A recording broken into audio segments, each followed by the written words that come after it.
ئێمە بەڕێز و شانازیەوە سێری کار و کردار و باوەڕ و هەڵسو کەوتە ئیداری و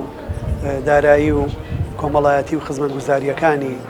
بەڕێوەبەرایەتی گشتی چاودێری گەشەپێدانی کۆمەڵایەتی سلێمانیەکەین کە بەڕێزیان بەڕێوەبەری گشتی ئەم دامەزراوە هەستیارە گرنگە بوون شەریحەیەکی زۆر تایبەت خزمەتگوزاری پێشکەشەکرێ لەم بەڕێوەبەرایەتیەوە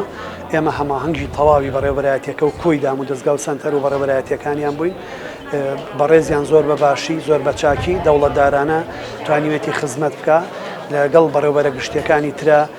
دیمەنێکی جوانی حکومڕانی هاوڵاتیان و دەوڵەتی یاسا و حکومەتی خزمەتگوزاری پێشکەش کردو لە سلێمانی ومێ دەکەم کاچێتە پەرلەمانی کوردستانیش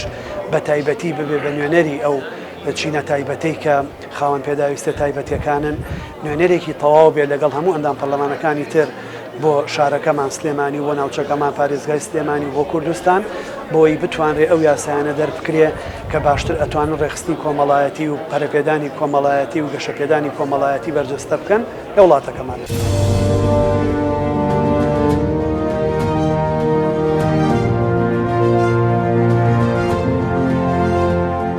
بەناوی خوای بەخشندەی میهرەبان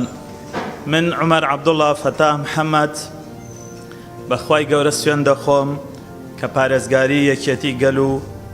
خاکی کوردستانی عێراق و بەرژەوەندیە باڵەکانی بکەم.